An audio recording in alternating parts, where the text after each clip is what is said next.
Oh. Hello. We find ourselves here yet again. Hey, cuties. That's what I like calling like the tough cut, because cut cuties. They're my little cuties. It's actually the tough cute. The tough cute. Yeah, it's actually been pronounced wrong the whole time. Kind of fucked up that people keep doing it. But whoever that asshole is in the introduction.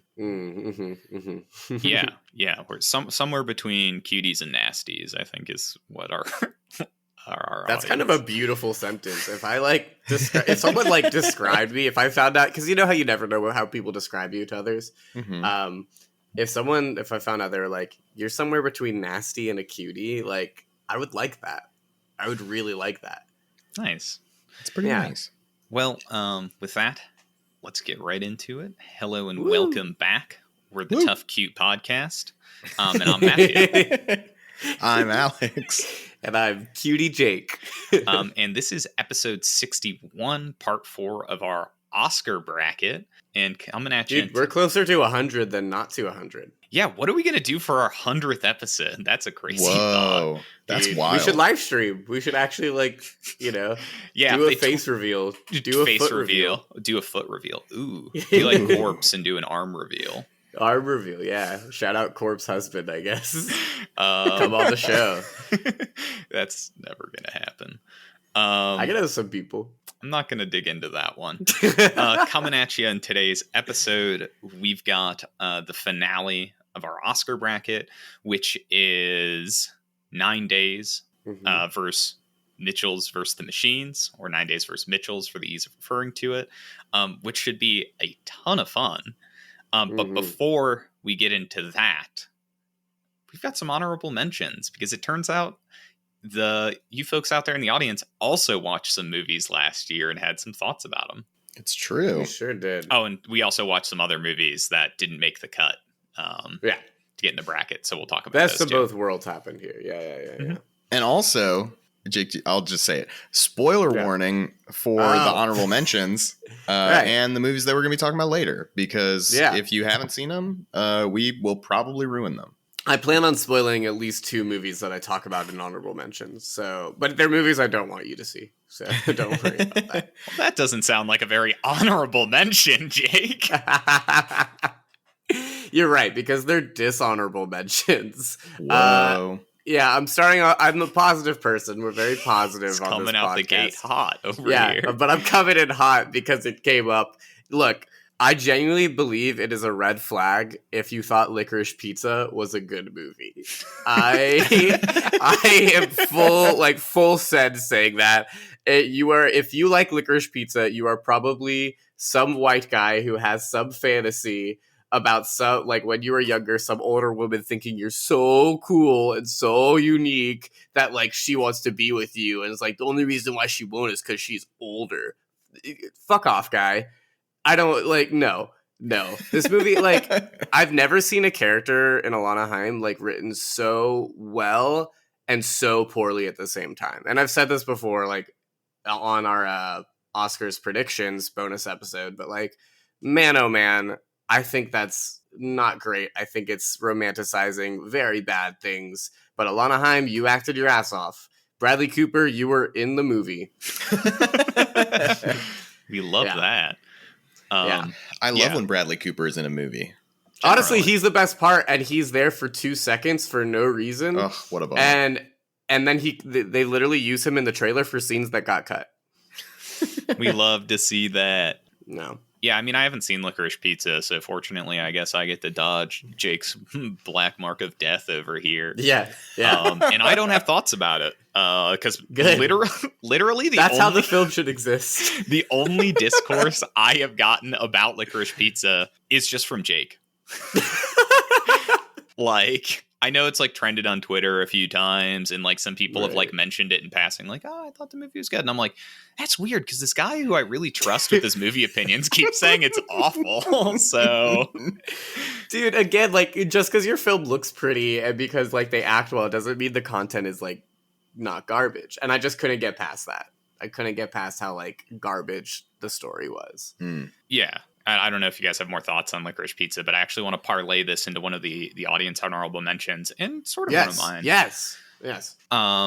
So we had an audience member call out Red Rocket, which I know one of your big things with Licorice Pizza is the age gap romance and the way that they are, your words, I believe, romanticizing it. Again, I haven't seen the movie. Mm-hmm. Absolutely. And I think Licorice Pizza, or I think Red Rocket's a really good example of almost the inverse, where it is a aging ex-porn star who becomes romantically involved with a teenage girl.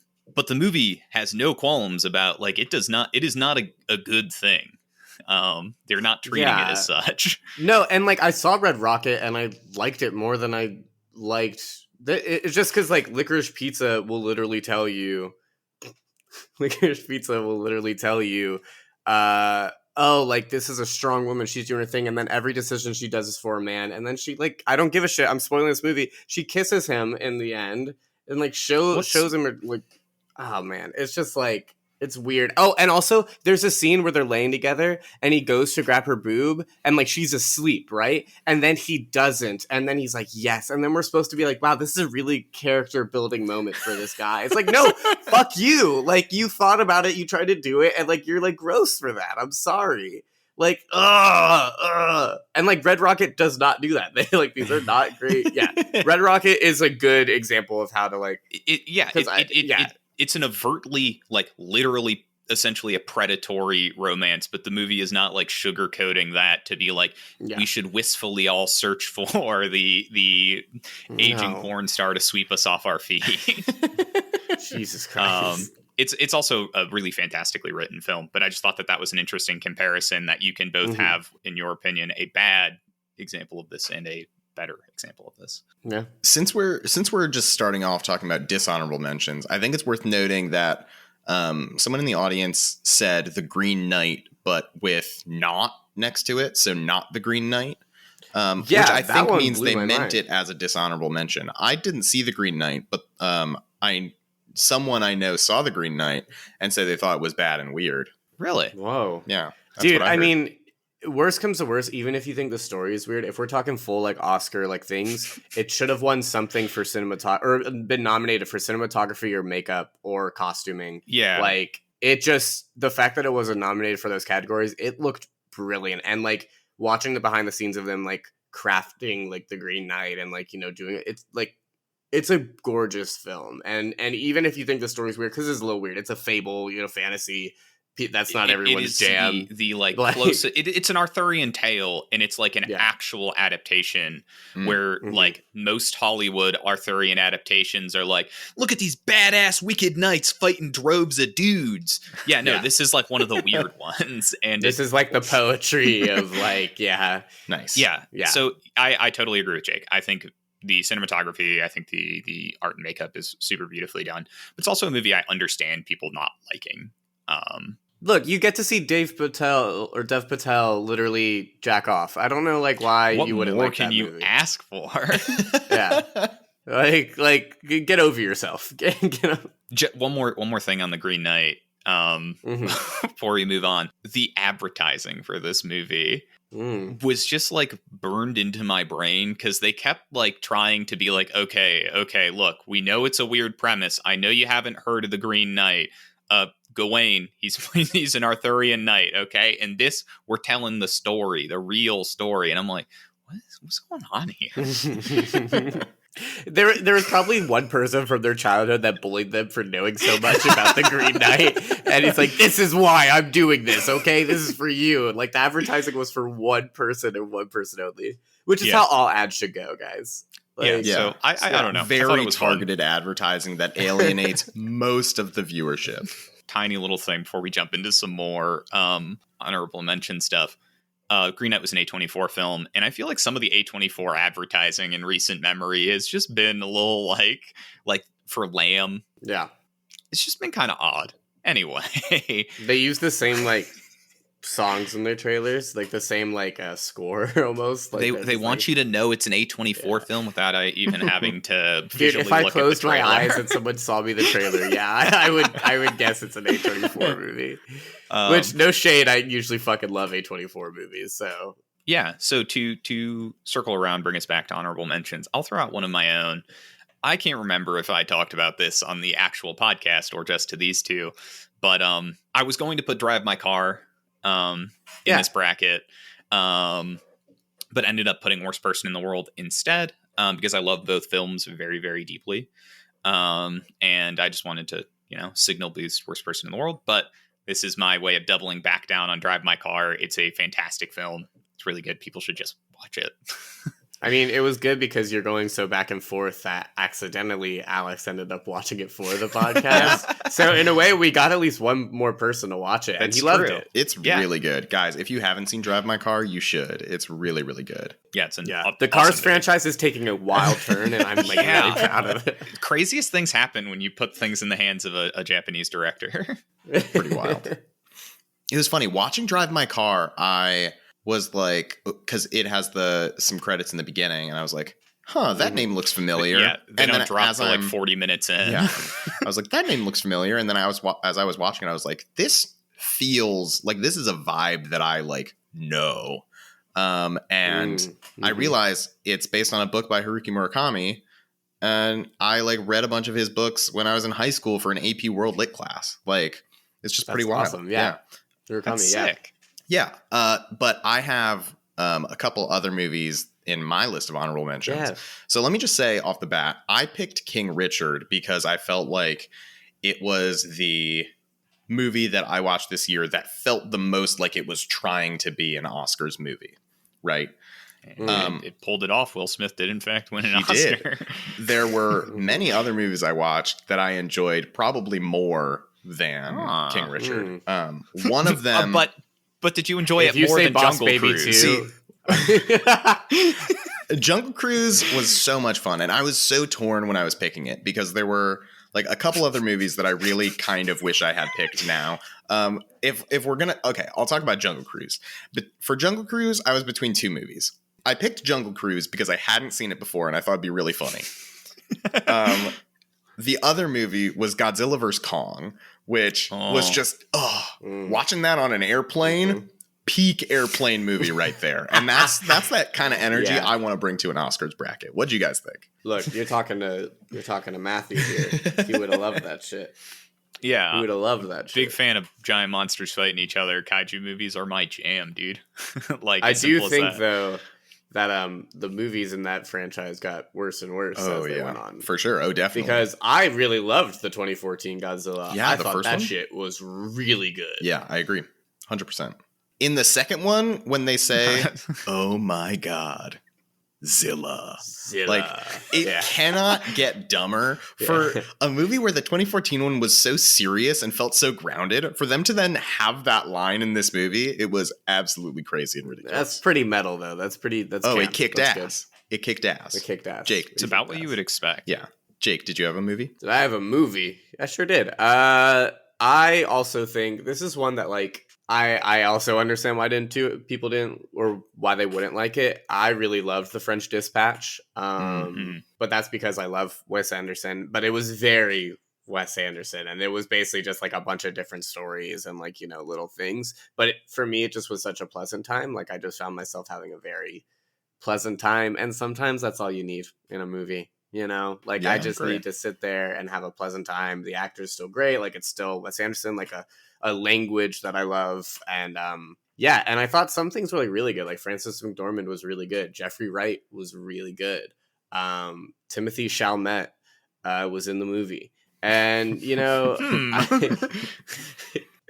but I also think if we're talking about Oscars, like, if you don't give that motherfucker production design for like all of his movies, like, I feel like I think it was one of those things where, like, yes, maybe he's like been nominated before, like, do whatever and like give it to other peeps, but I really feel like, especially with The French Dispatch, he designed like 5 different worlds and like subsects, and like really is purposeful with his production design. I think it should have been nominated. A real like snub. He puts that much effort, like so much effort into his movies and the design and the look of his films. Like, I think it's great. I understand, because it's not really it's no Grand Budapest Hotel or Moonrise Kingdom or Fantastic Mr. Fox, but like it's good. Like, it's just nice. Yeah, I think I'm gonna like it here. What else you got, Matthew? I don't I feel like in general, the movies I saw in 2021, I liked for the most part. There were like the crop of pretty good or two very good animated films that I really liked. One of the big ones, I actually really, really enjoyed Encanto. I thought it was generally very sweet, had very catchy music, obviously. I know I talked about it a little bit in the Oscars predictions bracket, but that was one I was like in my almost territory. But I liked I liked or had more fun with the three movies I ended up picking over Encanto. Going off of that, I liked Encanto a lot too. I think I was closer to picking Luca. I really liked Luca. Luca really loved Luca. Yeah. Luca was like such like a perfect like slice of life, like just like good vibes kind of film. Sometimes you just need good vibes. Wow, we didn't pick the good vibes movie. Instead, we picked the Jungle Cruise. Jungle Cruise. Luca was such a nice movie. Like it feels so real to like growing up. I liked it a lot. Yeah, I actually totally agree with that one. Nice. Another movie that I think is going to be a hot take. I really liked. What do you think I'm going to say? Dude, for some reason I thought you were going to say old, but no. I was going to lose my absolute shit. It's going to be, I think you'll have a similar reaction. I really liked Cruella. Nah, dude, that's good. That's good. Dude, Cruella was like, everyone said, I think it's hilarious that they're like, this is my Joker. Hilarious. That's hilarious. I saw the memes and I was like, man, this is going to be so bad. And then someone came over to my apartment once and was like, you guys need to watch Cruella. I watched it last night. I'm going to watch it again with you tonight. And we watched it. It was just a random person who knocked on your door. Like, Jill's like, you need to watch Cruella. It just like, it kind of kicks ass. Like the costuming is really fun. It's got heist vibes. It's just like Emma Stone is really good. Like, didn't it win the Oscar for costumes? Oh, did it? I don't know. Yeah. I didn't watch the Oscars. I think I predicted it to win. Oh, so then it definitely won. Come on. No, I'm pretty sure it did win for costumes. No, it seemed like a fun time. Like, I feel like that's a movie where it's like, if you're being a little hater stinker about it, then like, come on, let's not be hater stinker. Stinky haters. A little stinky. You're not a cutie. You're not a nasty cutie if you are a little hater. Haters are the opposite of the nasties and the cuties. Mm-hmm. Yeah, we have no haters. No one's ever sent us negative feedback, and I'm kind of hoping for a little bit of negative feedback. Nice. Any more from you guys? We want to jump into we've talked a few audience ones. We want to jump into another audience one. What are we feeling? Yeah, let's see what the audience. Let's do it. Got going. Oh, a really interesting one. I haven't seen this yet, and I'm really disappointed because I really want to see it. But Last Night in Soho, someone said, I love Edgar Wright and all like his movies. I heard it was a departure from what his usual style, but I love those two actresses like a lot. Anya Taylor-Joy and I think Thomas something Wilson. She was the actress in Jojo Rabbit. All intents and purposes, I would love the movie, and I purposely avoided anything about it because, like, apparently there was like a twist or like whatever. I really want to see it. I never got to, so I had no opinions on it, unfortunately. And I've heard mixed things. So I don't know. Oh, I'm in a similar boat. I think it was a movie that I was like, I didn't know that Edgar Wright directed it, though. Yeah. Which, big Edgar Wright fan over here. I probably did technically know that. Making a second Baby Driver? Shit. Sorry, I looked like up half Edgar the Wright. cast needs to be away from that movie, but I don't know, man. I don't think Baby Driver 2 is the move, Hollywood. I don't know. What else you got? Or what else from the audience? Well, the last one of mine that I'll throw out that I would have thrown out in the little animation block, but Alex went on a crazy tirade. I went on a tirade of Cruella. honorable mentions. This fucking guy. But Pumpo the Cinephile, this Japanese film that's just so much fun. Yeah, just calling it out again, doubling down. It's just a lot of fun. What is it? Because I haven't heard of it.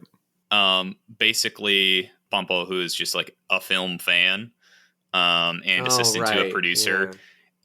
Is just like, and then he's like, fine, you do it then. And she is put in charge of directing the movie. No, it seems like such a good movie, and I would love to see it, honestly. It's just really fun. Yeah. And very much worth the watch. So I'm calling that one out again. Nice. As far as the other audience honorable mentions, rapid fire through a couple of them. Audience member called out Boiling Point, which I don't think any of us have seen. Yeah, no, that was I was gonna shout out because like I wasn't familiar with it. Like the post looks vaguely familiar, but you know, you got me. You got I don't know anything about Boiling movie? Point. Which cooking. We love cooking. Love the cooking Tough Gut movies. love some cooking movies. And then we had someone called out West Side Story, which I never saw. I never saw it, and I didn't really have like a drive to see it. And there are certain like movies Baby in Hollywood. Nope. 2. Baby Driver 2. I didn't have a Baby Driver 2 to see it. I just like I get it. You're Steven Spielberg. I get it. It probably was phenomenal. You know, stories is whatever, but I don't need it. I think there are such other beautiful films that, you know, are coming out that are really, really great and that people should watch those instead. And I think, yeah. Sorry, go ahead. Watch the other movies I mean, instead. You're all good. That was basically it. It's just like at a certain point, like I'm not going to say I hate remakes because I love certain remakes and I think like some are really good. We did a whole bracket about it. And we did a whole bracket on it. But for some reason, West Side Story fits in the camp for me where it's like, I don't really need it.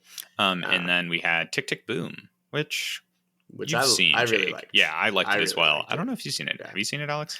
I have not, but it seems very up my alley. Love Andrew Garfield. Oh, dude, you would love it. It's you would actually love it. Yeah, Garfield's performance was great. The movie in general was good. Yeah, so nice. I want to rapid fire. I had some more that I really liked. Go for it. Yeah. No, that's okay. I really liked Free Guy. I really liked Dude, Shang-Chi. Free Guy was so fucking Free good. Guy Wait. was so fun. It was so I had fun. so much fun. That was like a fun pick that I wished, like, again, instead of a Jungle Cruise or like even a Spider-Man No Way Home, I would have loved. I guess I could have done an Alex because I've not seen Free Guy. It was a would love great it. time. Yeah, you would love it. Best supporting actor Tyler Blevins. Right? Stop it. It's Pokemade. Sorry. That's 3 streamers we've talked about on this. And then I have a list of movies that I haven't seen and I don't want to see. Okay. And my list is old. Yeah, thank God. Clifford the Big Red Dog. Yeah, I forgot about that. A Boss Baby Family Business. Thank you. Cinema. Thank you. Dear Evan Hansen. Jesus Christ. Jesus Christ. Why is that grown man pretending to be a teenager? Yeah, exactly, right? Why is it happening? And then this is a movie I saw that I wish I hadn't seen. Please erase it from my brain. And that was Marvel's Eternals. God, it was so Didn't bad. see it, baby, but It was god awful. Don't see it, Matt. Please don't see I it. probably won't. A super quick little link back to Dear Evan Hansen. Have not seen the movie. Probably will never watch it. But I have watched multiple 45-minute to an hour-long YouTube videos discussing it. That's hilarious. That's really funny. And I'm you really probably had a driving. better time. Oh, I had a great time.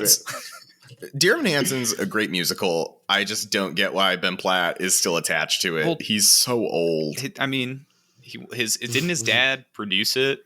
And his dad's Maybe, just I trying don't to know. score him a sweet award of some kind. Get my little baby boy an award right now. What award? I don't know. Kids' Choice Award. Ben Platt really campaigning for that Kids' Choice Award. Yeah, I heard he got snubbed. Dude, if Ben Platt and Dear Evan Hansen got slimed, I think it would have made a way better movie. Oh God! Anything else? I just got a buzz on my phone. It looks like we just got an email. Oh God! Please. From Without oh God, fail. he's back. Optimus Prime Rib. Long-time again. listeners will know. He sent us 2 links: a YouTube link and okay. What's this? Oh my God, this is 13 minutes long. You want to do the IMDb?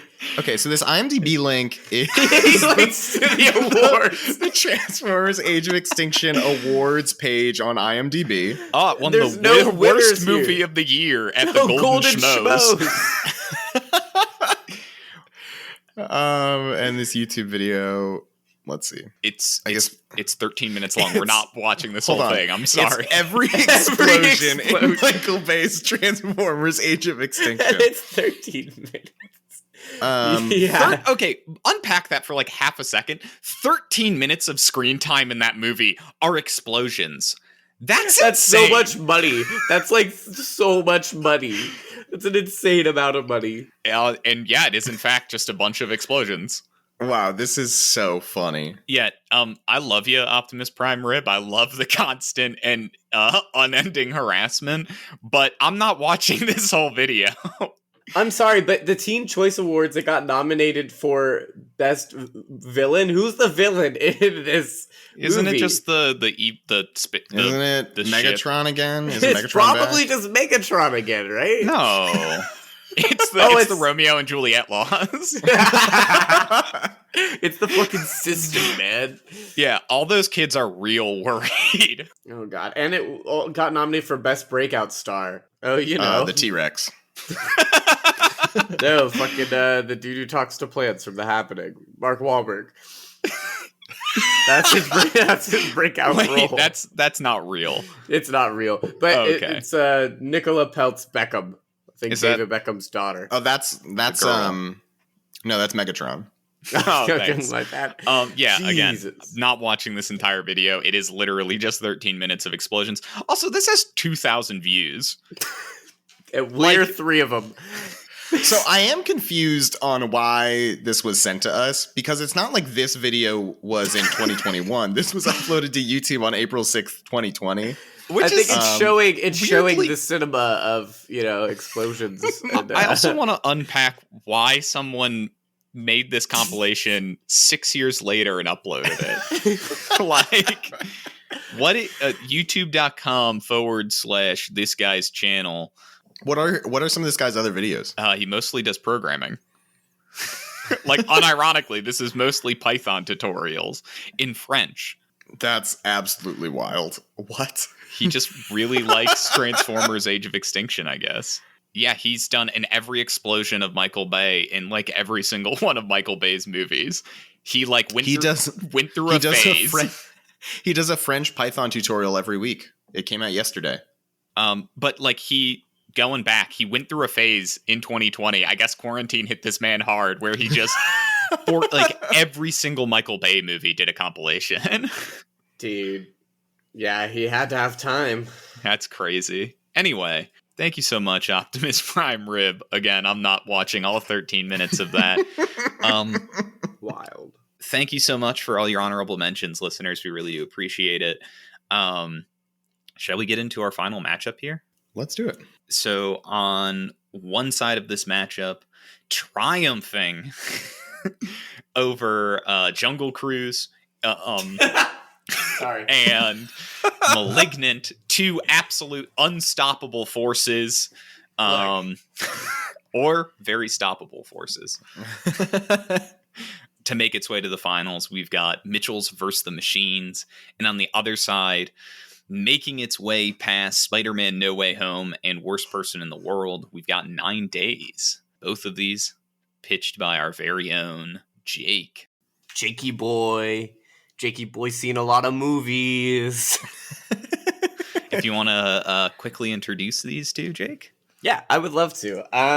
Dude, Mitchels vs. the Machines, directed by Michael Rianda? Yeah, whatever. Rihanna, I think, probably. Rihanna? No, there's no extra A. Sorry. Ricky Regatta. Yeah, I'm so sorry, Michael. Remember back like 60 episodes ago, we used to look these things up before we hit record? Yep. I'm going to redo that. Yeah, I would love to, guys. Why are we laughing? Jake just said he wants to introduce these movies. I'm just so naturally I'm not going to cut any of that out. Cool, I figured. Mitchels vs. the Machines, directed by Michael Rianda.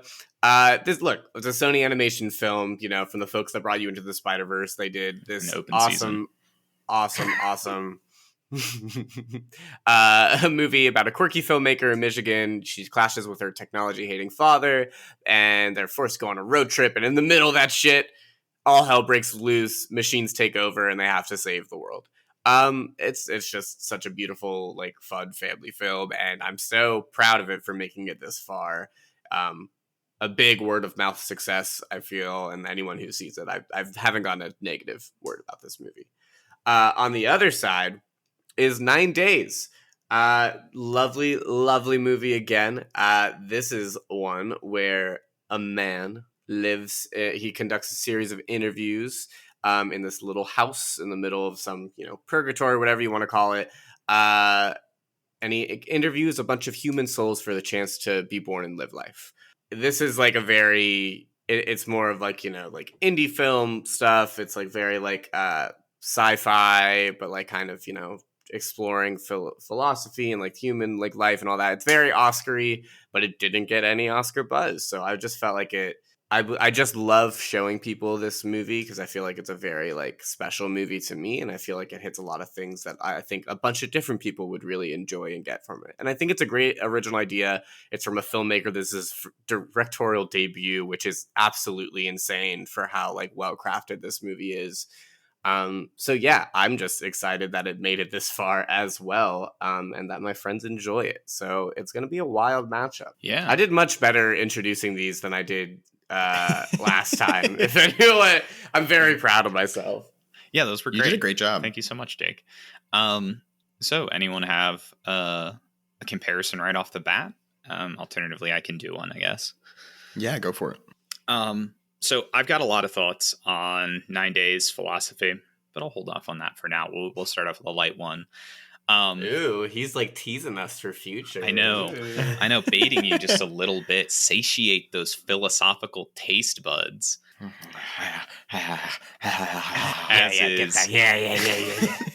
As is quickly becoming tradition, and as in I did it last time talking about Aristotle with another round. But beyond that, talking Mitchels and 9 Days, I brought this up when we very first talked about 9 Days, but it has not an obsession, but I think that there is some underlying theming to do with being special. And 9 Days equates that with talent, I think, pretty heavily. And I think that Mitchels vs. the Machines also has a perspective on what it means to be special or what makes a person special. And that movie, at least in my interpretation, it sees it very much as being yourself, as being your own unique human being and really embracing that. So what do you kind of make of this idea of being special, being, and how both of these movies deal with that idea? I think, it's interesting because I think Mitchels vs. Machines looks at it from a family perspective. Like they look at it from the perspective of like, oh, my parents don't understand me, which I feel like is its own version of like being a unique person, compared to, I feel like what 9 Days does is it compares the ideas of talent and being special and like worthiness of life in, I think it like holds these things up and it tries to like show you that all of them are important, rather than like, I don't think it comes to a conclusion that like talent makes you special, because I can't think of the character, the actress's name, the soul who doesn't make it in the end. Zazie Beetz' character. Emma. Yes, Zazie Beetz. Like, she doesn't have any, like, extreme talent. She's just incredibly thoughtful. Like, she's just an interesting, unique person, Mm-hmm. And that's not a talent. I think that, like, we see her as special because, one, she acts differently from the other people, or from the other souls. But, like, her interests are different than the other souls in certain ways, And... Right. I think that if we had been given enough time, and like if the other souls' interactions with Winston Duke had been framed differently, I think we would have thought the same thing about all of them. Like, because all of them were unique, and I think she was very, very clearly framed to be like, she is special because she's so different. Right. But I think all of them are given a chance to be special, especially the ones in their goodbyes. The artist. Yeah. I think you see his like art really and his talent, but you don't see, I think, that he's like special until you really get into the meat of his interaction. And then at the end when he's saying goodbye, same with the woman who rides the bike. Like that is a very unique thing, right? It's so good. It's a very unique moment that like, if we hadn't gotten that scene, we never would have realized that that wasn't even an interest she had, Yeah. And I think 9 Days does that kind of thing really well, where it's like, that's purposeful, where we don't get to spend a lot of time with different people and we can still showcase them in very small, lovely ways. And Emma, she encompasses, like, at the end, she literally showcases all the small ways, even smaller things, even things that we didn't even get to see that were, like, really, really great. And I think to your point, Matthew, of like this versus Mitchell's and like what makes like someone special or whatever, I think there's like for Mitchell's, it focuses a lot on like a family dynamic and what makes you special, like through others, because like we're social creatures, we're through others. Where 9 Days kind of like tries to individualize it like a lot. And what, like, how are we special? Like what is special with us? And then I think Zazie Beetz' character challenges that with Will at the end and like be like, okay, well, it's not just individuals why we're all special, it's with other people as well and all these things, if that makes sense. I think going off of that, like when she leaves the questions for him and stuff, or like the things she leaves behind, to me, that symbolizes the movie looking at like, well, I am special because like, not because I am different from everyone else, but because of the effect that I had on you. And it's like, I'm special because of the change I had. So like, I am special myself, but I'm special because of the way I affect you. Which I just think is fascinating. Are you guys familiar with the poem that Winston Duke performs at the end, Will? Song of Myself by Walt Whitman. Yes. So I think this is one of the big things I actually wanted to talk about with 9 Days is I think the movie is like inherently an affront to the idea of, well, not, that's maybe a way too strong of a statement. I think I very much agree. The movie ends on a conclusion that there is this collective identity to people, because Song of Myself, complicated to try and summarize really quickly. However, it becomes very apparent if you're listening closely, either as you read selections of it in the film, or if you read the entire poem, is not just like, it is spoken from the narrator's perspective, but the narrator is not just like a single entity. He is a representation of like people in general. Like the quote, I am large, I contain multitudes. Like it is meant that you contain so much more than yourself, that you are an individual that is defined collectively, which I think is a huge part of where this movie leaves its characters, in that you obviously have Will, who is imparted with all these small statements from Emma that will forever remind him of the impact that she left even after she is gone. And even I think Kane, like they have that dinner together where they sort of, such an important scene, such a great scene. Yeah. Like, despite the fact that he will not remember the selection process, will not remember anything from it, I think it's meant to show like there is some imparting we have of each other, imparting that we do onto each other, in a collectively identified way, which I think is why like the film's essential like it's so cool that like there are notes of this throughout, but I think the film waits to drop that thesis until the end because it recontextualizes everything else, which I think is done really nicely. It's like super purposeful. Yeah, absolutely. Totally agree. Which, just to talk a tiny bit of the philosophy, I think relates really interestingly. I've been waiting to make this comment since you said it the first time we talked about 9 Days. Yeah. You likened this end scene to Another Round. And I like touched on like, I don't know if I agree. And I think it's because I mentioned this. I think that in some ways their philosophies are inherently kind of at odds. Yeah, sure. Because 9 Days takes this collective identity idea, whereas Another Round I view very much through the lens of like Aristotelian philosophy. Like you are individually defined by like what you strive for in the good of yourself, which I think is so cool. That those scenes reminded you of each other, despite them having like antithetical theses. Which is like a beautiful, because I see both. Because I also, as soon as you said, I was like, oh, that's actually really cool. Because it gave me the same, like, maybe the philosophy is different, but it gave me a similar feeling. Like the feeling, energy is sort of like very similar down vibes. Inside. Very similar moods. Which is so cool that two directors can convey very different ideas with that same mood. Yeah, it's just one of the things that like. The more I've sat with 9 Days, the more I think I've appreciated its view on philosophy. And I think why my initial response was more mixed is because it doesn't align with like a lot of the like reading and philosophical work that I have done. And I was like, I don't know. But like the more I've sat with it, I realized like it does have this big thesis at the end. it just waits until the end to drop it, which is just like, and I feel like it's asking you to go rewatch it. That's so cool. Yeah, it's asking you to rewatch it, and I feel like if they would have given their thesis about how they feel about things in the beginning, it would have kind of ruined the interactions, because we are the placeholders of those like things. We are like we are doing the work there, and if they did all the work for us in the beginning, sure. And as a film, it wasn't like, it didn't want to be a film where it just was completely open-ended and you have to decide all these things, which can work for some films, but there's like, okay, we had you do all the work. This is how we feel about it. You don't have to feel the same way, but this is how we feel. And I think that's like awesome. I think that's great. And really, really like smart, clever, like writing and like filmmaking. For sure. I think too, and this is another conversation I want to get into, of how the two movies handle the past and growth and change, and then like looking to the past to like find answers. Because in Mitchels vs. the Machines, it's obviously like very important to their relationship, the way that like the old family tapes and things like those are used to reveal information to like help them like realize each other's perspective. Both these films got tapes, man. It's all about tapes. We're all about nostalgia. Like, how do you guys think like the tapes compare? Like, how are they used differently, similarly? What do you guys think?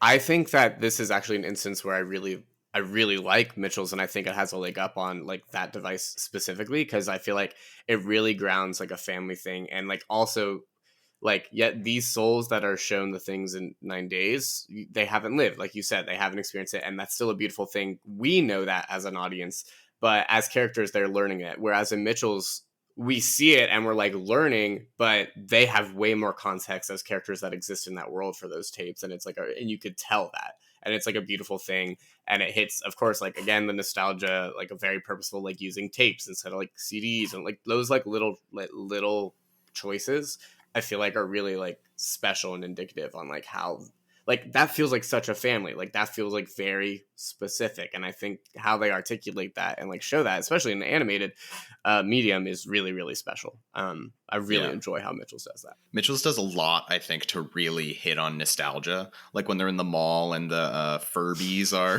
chasing them, like out of nowhere. Sweet. So good. It's so good. But I want to hit on something you said about like the souls don't, like understand what they're seeing.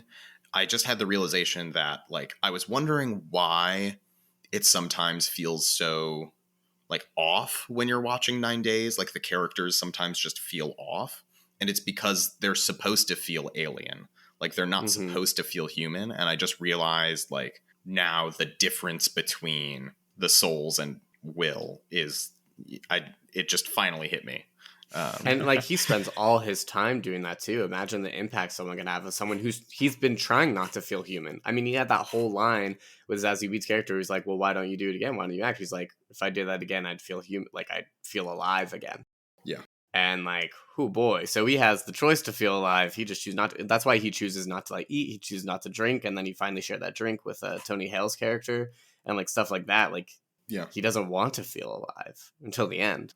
Which, two pieces. One, because we barely touched on Tony Hale's character, I think there's a really smart detail where that sharing the beer is his like send-off memory, because like I imagine Will knows that he's going to react poorly to hearing the news he's not moving on. Yeah. And he's not going to get the chance to like have that like final and experience. We didn't get to see an interaction like that with the it's very exactly smart. I thought that was very clever. Well, very well done. I agree. Yeah. Just a great little detail I want to call out. You said you had two things. What was the other thing? Jog my memory. What were the last couple things you were talking about? Because it like immediately started to escape me. People feeling alien, nostalgia. I do have something on the nostalgia piece, but this is pulling us away from the comment that you were making, Jake. Something with the nostalgia piece I think is really fascinating, in like the choice to use Furbies and whatever is it's very clear from like right at the top of the credits. The director shares a photo. He's like the real Mitchels family of his own family. So I think there's meant to be elements of like his own familial relationships, and I'm sure like the nostalgia feelings are probably very intentionally part of this film for like the writers, for the director, the of filmmakers, like the animators, things that they are genuinely nostalgic of. And that's, I think, why it captures it so well without having it feel like overly commercial or insincere. Yeah, because these are real people. This is not like a big studio where they're trying to like, this is not Disney nostalgia, which is, I feel like, is a very different nostalgia. It's very commercial nostalgia. Yeah. I agree. I also think I'm coming to this realization now where it's like, they're probably also a heavy nostalgia thing too, because like the dad was so adverse to technology or whatever, but like he grew up in a generation, like the nostalgia of like his like stuff that he grew up on has such a heavy footprint on like the film and on it. Like he's always around it and it's always still feels good. So like, I don't know. That's interesting. What do we make? So I'm going to throw out two thoughts. Mm-hmm. What do we, maybe we'll talk about them one at a time. Because don't forget the second one. The second one, I won't. But the second one is just gonna take us off the rails. I feel like. Hell yeah. What do we make of the like technological Luddite anti-consumerist angle that Mitchels tries to push? Because they make a couple of statements that are like, big tech bad? Question mark? Ooh. Where like clearly they don't want to, I don't know, double down too hard on it because Sony's producing it and Sony, makes a bunch of technology. But like the movie has like tinges of like anti-consumerist angles, and it doesn't like squarely land anti-technology, but I feel like it's like, don't take it too far now, folks. To me, it feels like it's coming at it from a perspective of, to me, it doesn't seem like technology bad. It seems like it's taking the perspective of like these like big time tech CEOs, billionaires. Yeah, like these kinds of people should not exist and hold the power that they have. That to me is the perspective that it is coming from. Yeah, it was more like there are certain peoples who are bad peoples, and I think we all agree they're bad peoples. But what do we do about that? We don't have a robot uprising to showcase, Keep buying new iPhones is what we do about it. Yep. And the other point, all-out battle between the robot uprising in Mitchels vs. the Machines versus Ultron. Ooh. Little iPhone versus little sexy remember, bodied Ultron. That was a whole age of Ultron. You remember how long that lasted? A whole age. Wasn't it? Yeah, the whole age of Ultron. It's like I don't know, 3 days, like the a week or whole something. 3 days age of Ultron. Well, yeah, that's true. It would have been badass if they would have named the movie Avengers 3 Days of Ultron. For what it's worth, the robots in Mitchels did successfully take out like every human on Earth sans a single family, Yeah. No, I think Mitchells are clearing here because I don't think Ultron was that powerful. Okay, so we think the machines in Mitchels vs. the Machines beat Ultron. Yeah. Okay, now the next. I think they're quirkier, and he would hate that. Do we think that the machines in Mitchels could defeat the Avengers? Yeah. Which Avengers we talking? The ones in Age of Ultron. I don't know, dude. Quicksilver gets shot. Like, I don't know, man. The fastest motherfucker in the world gets shot by a bullet. Yeah. I think yes. I think it's the same thing of they get put in the little boxes and then the Avengers do. The Avengers aren't how are they defeating the Hulk? How are they getting out of those boxes? They got energy shields. They turn off the Wi-Fi. Screwdrivers. They turn off the Wi-Fi, and Tony Stark's climbing right in that baby. Dude, Ant-Man could just shrink up the butts of all the robots. You guys forget. It's the classic. Honestly, Ant-Man might be on their side. That's true. That's the other thing. If there is a robot uprising, there's some Avengers who are going to switch sides. If the MCU has taught us anything, it's that the Avengers don't like each other. Like, they're not guys, homies. Wait, why didn't Ultron just turn off the Wi-Fi? Because he would have killed himself. Ultron didn't figure it out. That's true. He's on the web. He's on the web. He would have killed himself. He is the Phantom virus. No, it's not worth it. Joke's not worth it. You didn't see that coming? That's the exact accent that Aaron Taylor Johnson gives. And then he gets shot and dies. He could have just pushed them out of the way or something. What the fuck? Okay. And then Mitchell's family versus Ultron. I think we all fall. Mitchell's easily sweep Ultron, no problem. Easy money. Yeah. Done. Ultron's a pushover. Mitchell's versus Avengers. How are the Mitchells dealing with the Hulk?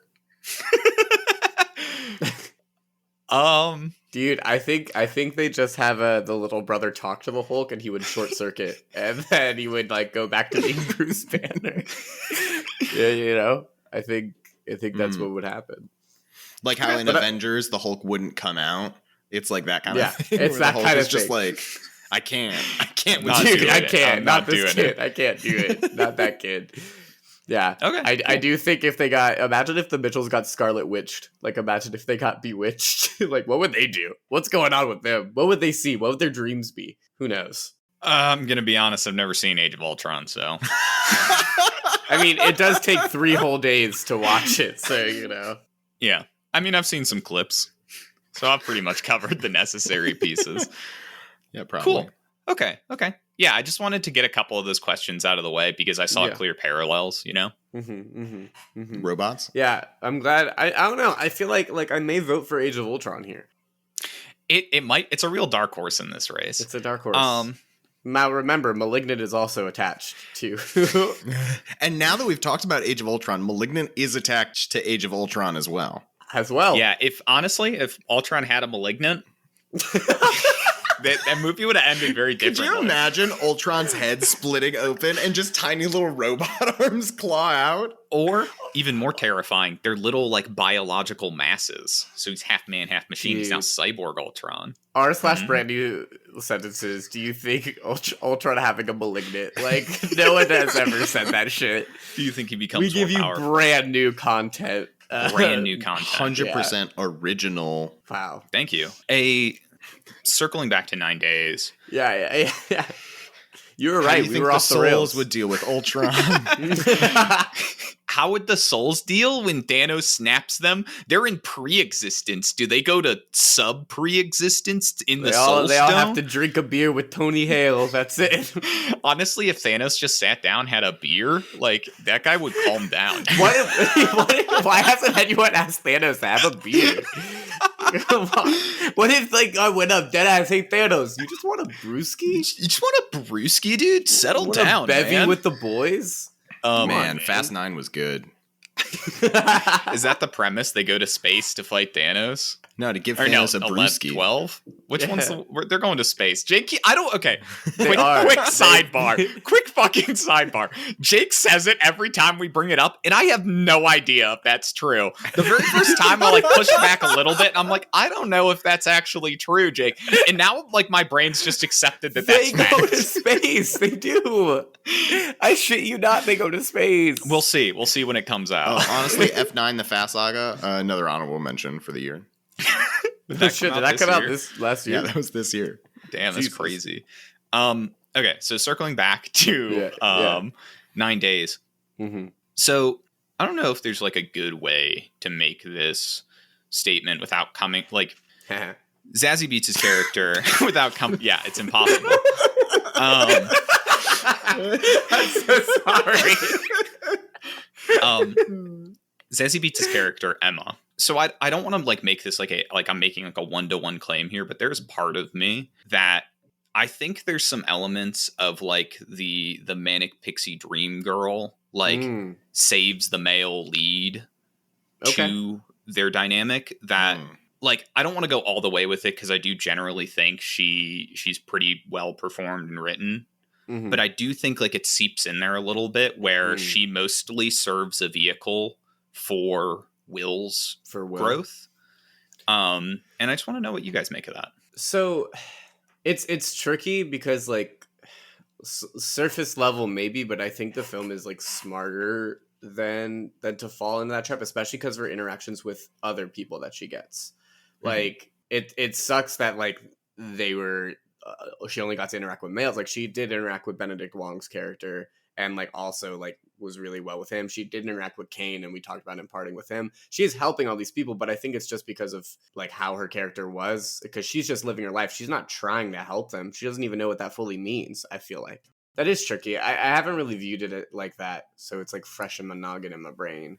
Yeah. I'm sure. it's like an interesting perspective. I think part of it comes from the inherent setup of the movie, because most of the interactions are one-on-one conversations between Will and one other person. I mean, I think it definitely can be viewed in that way. I think they try to make it as much as possible of she is trying to experience life for the first time, and Will, it's not like it doesn't feel like that kind of trope of like, it's hard to describe, right? But I feel like it feels different. It feels different, and I can't pinpoint why. Maybe it's because Will's character, maybe because that trope to me feels very high school. Like it feels like a very like coming of age story trope, and this to me does not give that vibe at all. Maybe that's why. Yeah, like these feel like just actual people, and I honestly don't even like feel. Yes, they don't necessarily put them in boxes of like gender either. Like that's just like the forms that they're like with. So like it's also like playing on that. These are just literally just people, and they're not following in boxes of like, oh, the woman is catering to the man and like doing whatever the man is trying to save the woman, like stuff like that. It just feels like these are literally souls trying to exist in life, and how that goes. It just so happens that one used to be alive and is struggling, but that's tricky, and that is interesting, and that is I could see people giving that critique to this film for sure. That does it. You're absolutely right in that fact. Like broad strokes, I agree with both of you, and specifically Alex. There's this sense of like, it's why I was so careful about the way that I brought it up, is like it feels different from the trope, but like when you like look at plot elements, etc., at least on the surface level, like it does, you know, it does fit the description. It does. But then like it's like it, you know, I'm not 100% convinced it passes the smell test of like the what it really means to be have a manic pixie dream baby in your film. I just think it's an interesting thing, like worth thinking about. You said manic pixie dream baby because that was a sketch that we. That is so funny. Wow.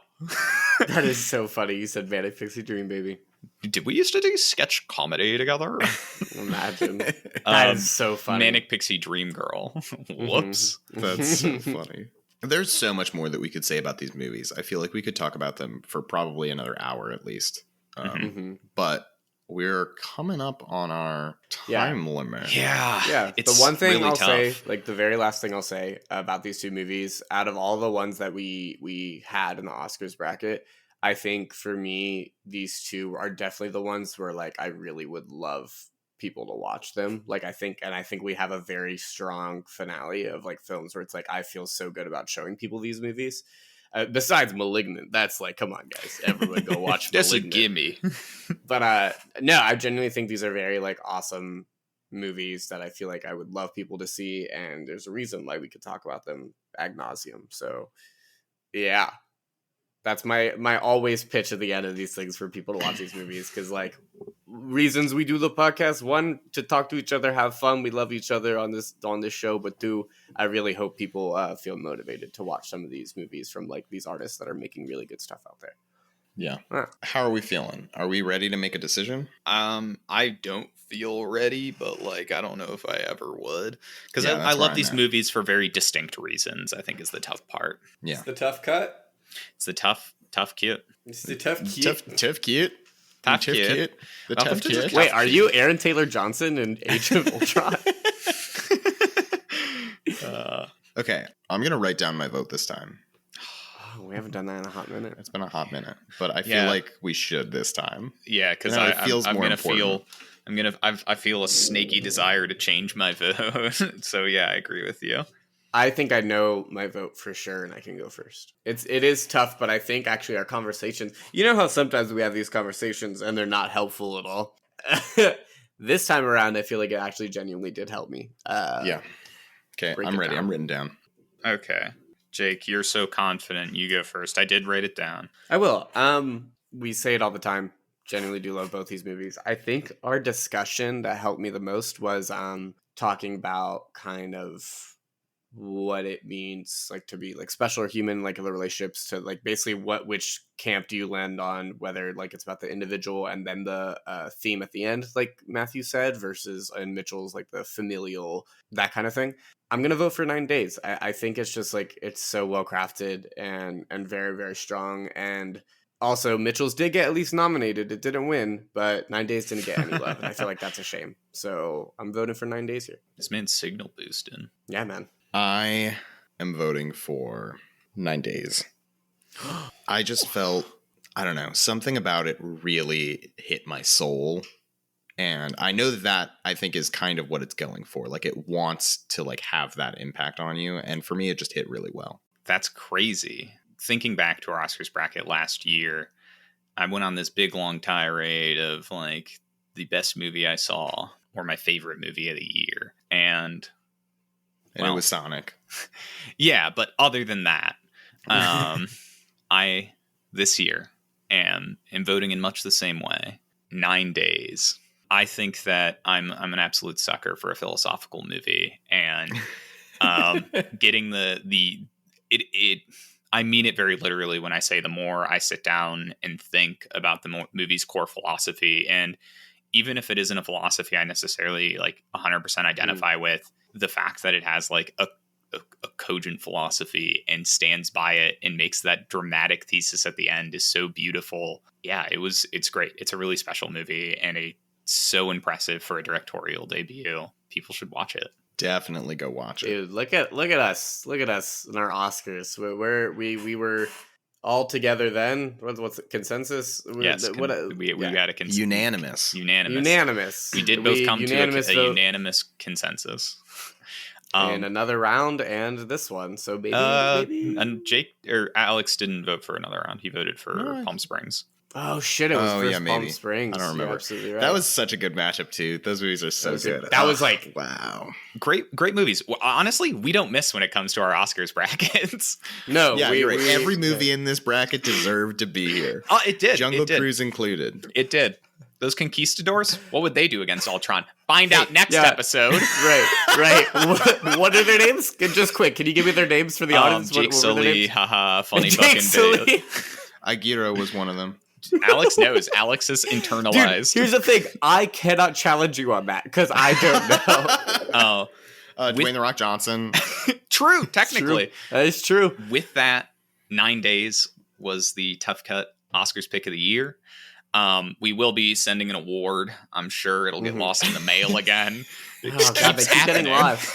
Dude, our intern sucks. Yeah, we need to get some new interns. So if you're looking for a summer internship, you can apply by DMing us on Twitter.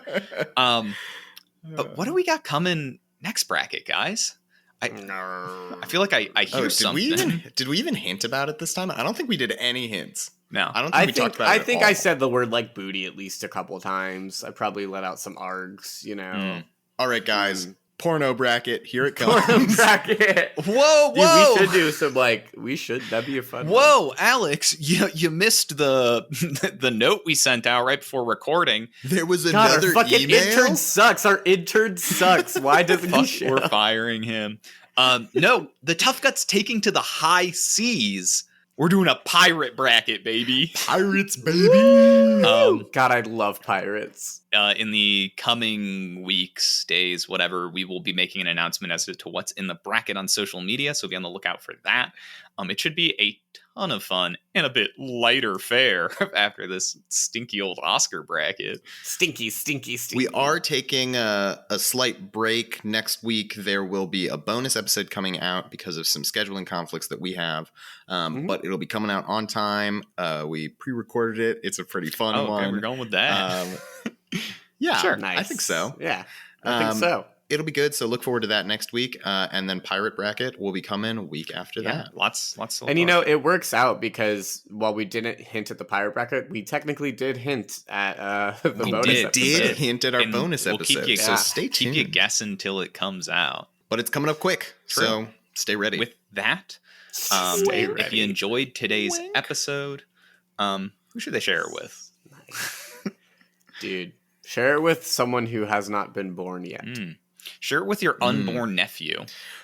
Find someone who's pregnant and shove this episode up against the pregnant mother's belly. I don't like how you said shove up. Don't say shove up. Don't do that. Don't do that baby about to start listening to some fire, dude. They're gonna come out an award-winning comedian, guaranteed. Hey baby, what's up? Building listeners in the womb. That's our plan. So the please do that. The baby's on sabbatical, honey.